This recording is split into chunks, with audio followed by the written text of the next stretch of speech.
Listen up, let the narrative unfold. A story in the margins, dark and cold. Jumie 15, once a vibrant little soul, 12 years young when the drunk driver took his toll. Her mother gone, the fractures started to spread. Her father drowned his grief, left a note and then bled. He hung himself, the consequence severe, leaving her abandoned, gripped by chilling fear. Adopted by Liz, an aunt who felt estranged. No blueprint for this role of life, completely rearranged. Liz an amateur, a parent by necessity, while Jumie grew withdrawn, a ghost of her identity. The quiet girl in class, labeled as the weirdo, sketching scenes of darkness, thoughts a sheer torpedo of pain.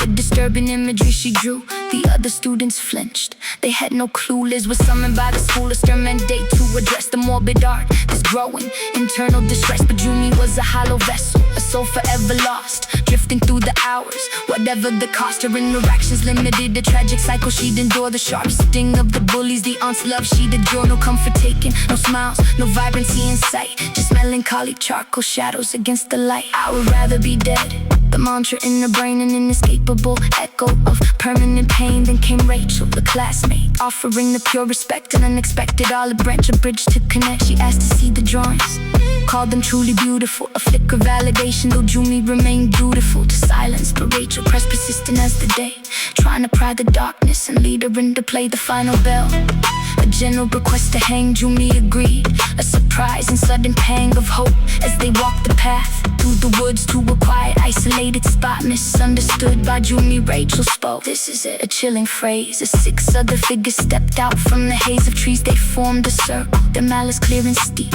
punching, shoving, telling the weirdo to just sleep. Forever the killer's cell, a sickening demand, kicks rained down and assault across the land until she lay still, broken, delivered to the ER. Her mind a fractured landscape, traveling too far, the police involved. But Jumie wouldn't speak, her silence was absolute, her spirit utterly meek. Liz stormed the school, a fury she could not contain, demanding justice, recognition of the pain. But the institution failed, dismissed the cry. Jumie returned, a quiet girl beneath the dead sky. She was mute now, truly shattered, accepting her fate, broken in compliance, sealed behind a psychic gate. Then recess ended, the final cool designer art book was destroyed. The only thing she deemed divine, the last vestige of happiness, utterly gone. She walked out the front doors, devoid of dawn. No tears, no anger, no words left to speak, just the final dead gaze. A spirit truly meek, she found the cliff edge, no hesitation, no dread, and left the decision, echoing the words she'd said in her mind on the descent. She smiled a happy gleam,